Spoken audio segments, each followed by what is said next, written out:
제7품 반드시 정각을 이루리라. 부처님이 아난에게 말씀하셨다. 그때 법장 비구가 이 서원을 말하고 나서 개성으로 아뢰었다. 제가 새 출세간 초월한 서원을 세웠으니 반드시 위없는 부처에도 이루겠습니다. 그 서원 완전하게 이루어지지 않으면 저는 맹세코 무상정등 정각을 성취하지 않겠습니다.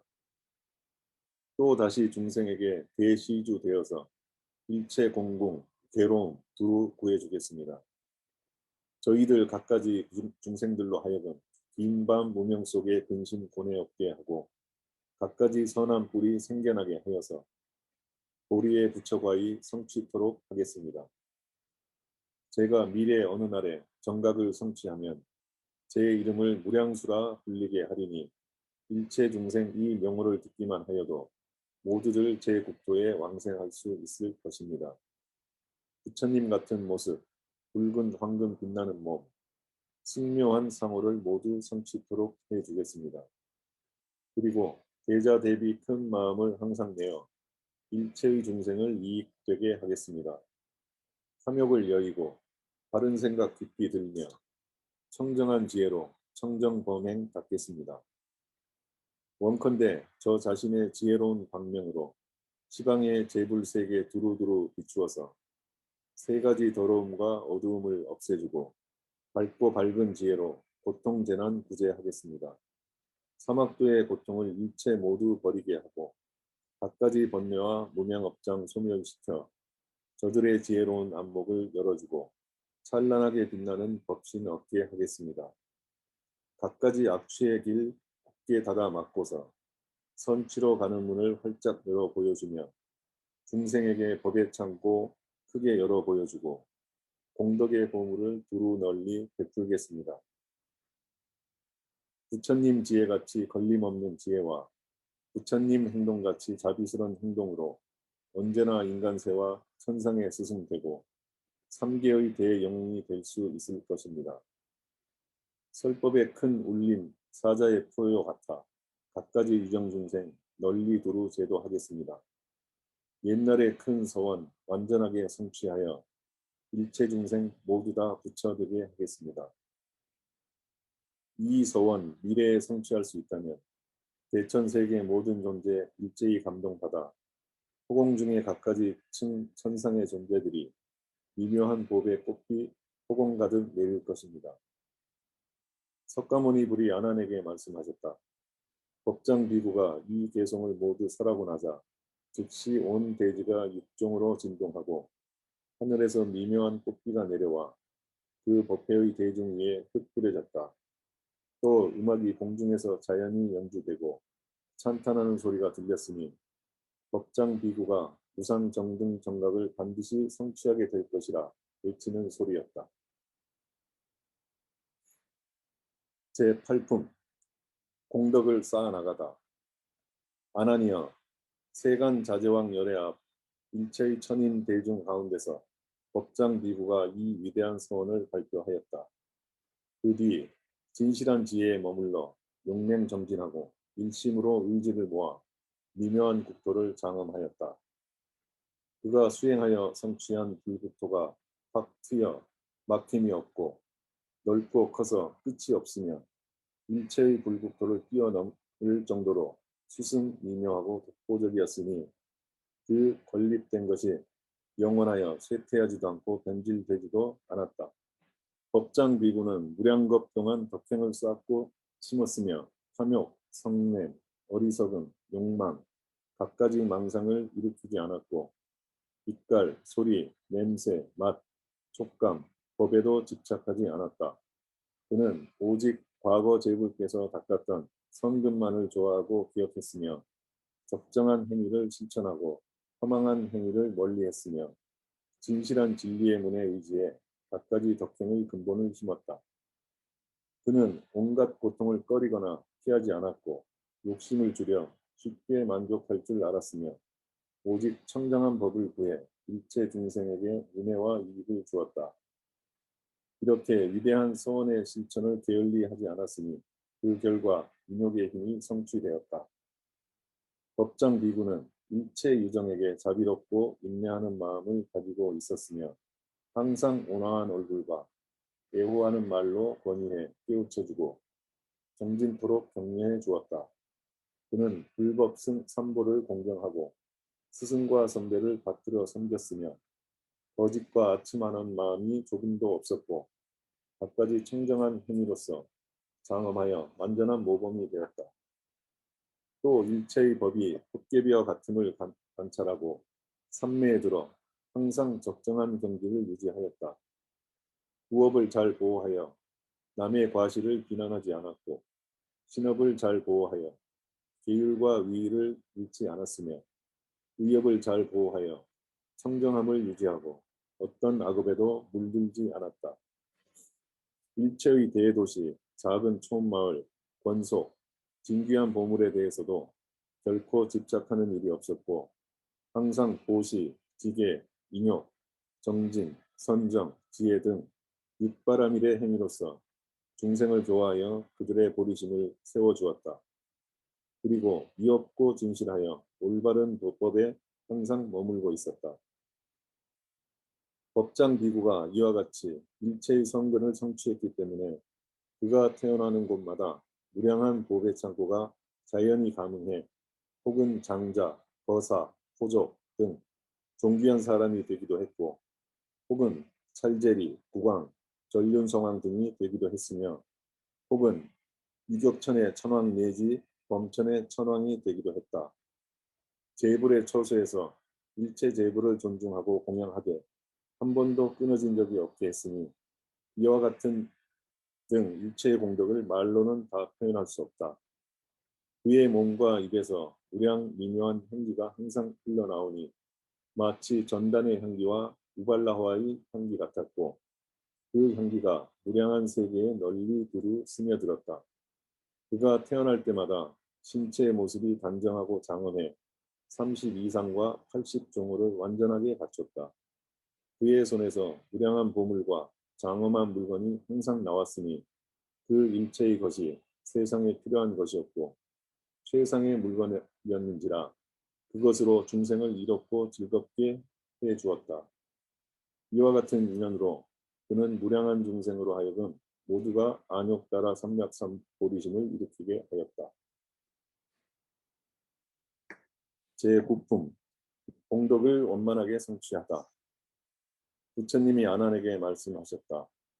법장 비구가 보살행을 수행하여 공덕을 쌓은 것이 무량무변하여 일체법 속에서 대자재를 얻었으니 이것은 언어의 분별로 알 수 있는 것이 아니다. 그가 일으킨 서원이 완전하게 성취되어 진여 실상의 경지에 편안히 머물게 되었으니 그 결과 장엄, 위엄, 공덕, 청정, 광대한 모습의 불국토가 완전하게 갖추어졌다. 아난이 부처님 말씀을 듣고 나서 세종께 아뢰어 물었다. 법장보살로서 도리를 성취한 분이 과거의 부처님입니까? 미래의 부처님입니까? 아니면 지금 현재 타방 세계의 부처님입니까? 세존이 대답하여 말씀하셨다. 저 아미타불 열에는 와도 온 존재가 없고 가도 간 존재가 없으시며 생암도 없고 멸암도 없으시니 그분은 과거의 부처님도 현재의 부처님도 미래의 부처님도 아니시다. 다만 아미타불이 중생을 구제하겠다고 세운 과거 대원을 실천하기 위해 현재 서방에 머물고 계실 뿐이다. 이 영부제에서 백천구지 나유타 불국토를 지난 곳에 세계가 있으니 극락이라 이름하고 법장비구가 성불하셨으니 명호를 아미타불이라 한다.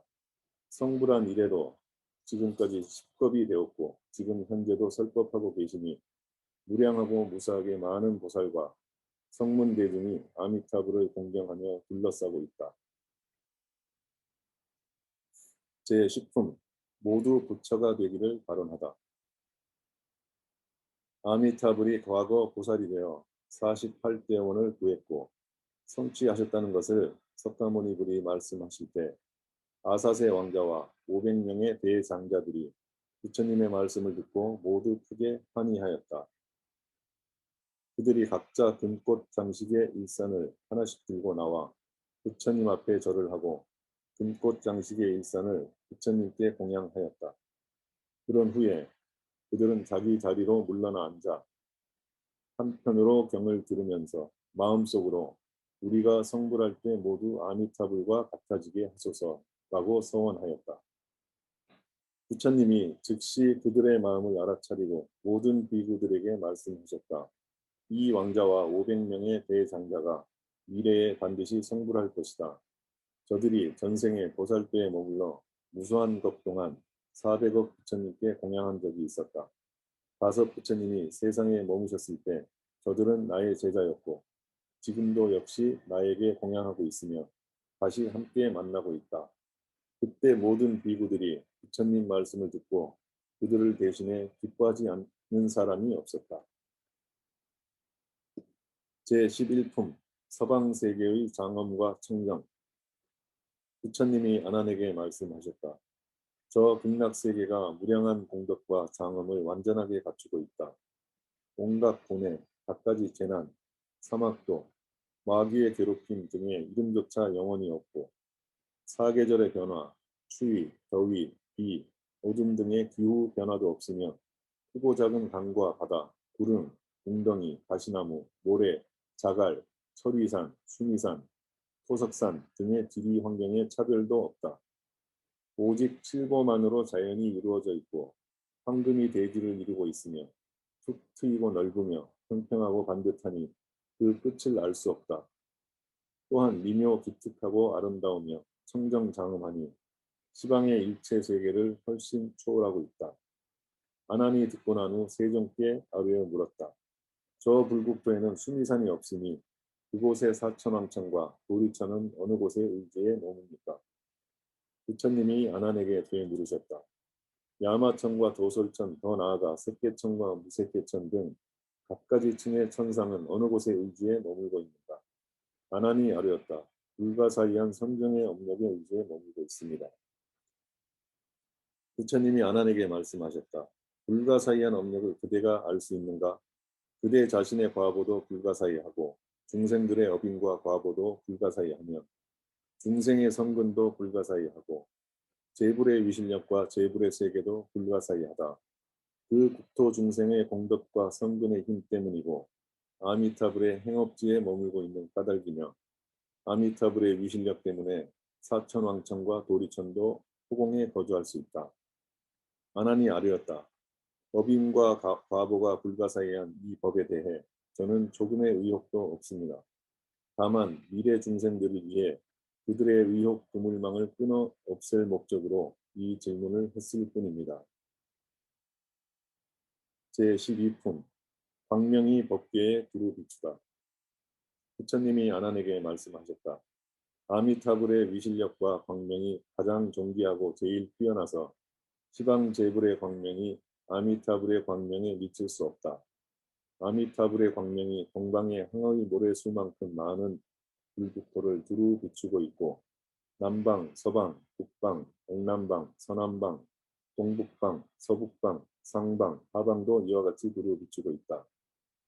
제불의 정수리 위의 변화에 나타난 둥근 광명의 크기가 어떤 것은 1유순, 2유순, 3유순, 4유순이고 어떤 것은 100천만억 유순이며 제불의 광명이 어떤 것은 1, 2불국토를 비추고 또 어떤 것은 100,000개의 불국토를 비추기도 한다. 오직 아미타불의 광명만이 무량무변 무수한 불국토를 두루 비춘다. 제불의 광명이 비추는 거리의 멀고 가까움은 본래 그 부처님이 이전 세상에서 도를 구하셨을 때 바랬던 소원과 지었던 공덕 크기의 차이에 의한 것이다. 성불할 때 각자 자연스럽게 과보를 얻으신 것이니 자연스럽게 성취된 것이지 결코 미리 계획해서 만들어진 것이 아니다. 아미타불의 광명이 훌륭하고 아름다워 해와 달의 광명보다 천억만 배 뛰어나다. 일체의 광명 중 극히 존귀하며 제불 중의 왕이다. 이 때문에 무량수불을 무량광불이라고도 부르고 무변광불, 무해광불, 무등광불이라고도 부르며 지혜광불, 상조광불, 청정광불, 환희광불, 해탈광불, 아는광불, 초일월광불, 부사의 광불이라고도 부르니 이와 같은 광명이 시방의 일체 세계를 널리 두루 비추고 있기 때문이다. 어떤 중생이든 그 광명을 만나면 마음의 번뇌가 소멸되고 선근이 생기며 신부의 삼업이 유연해진다. 사막도에 극심한 고통이 있는 곳일지라도 이 광명을 만나면 모두 휴식을 얻게 되고 그곳에서의 목숨이 마친 뒤에는 그들 모두 악도를 벗어날 수 있으리라. 만약 어떤 중생이라도 무량수불의 광명과 위실력과 공덕을 듣고 밤낮으로 찬탄하며 부르되 지극한 마음이 끊어지지 않는다면 그의 마음이 원하는 대로 어느 국토든 태어날 수 있을 것이다.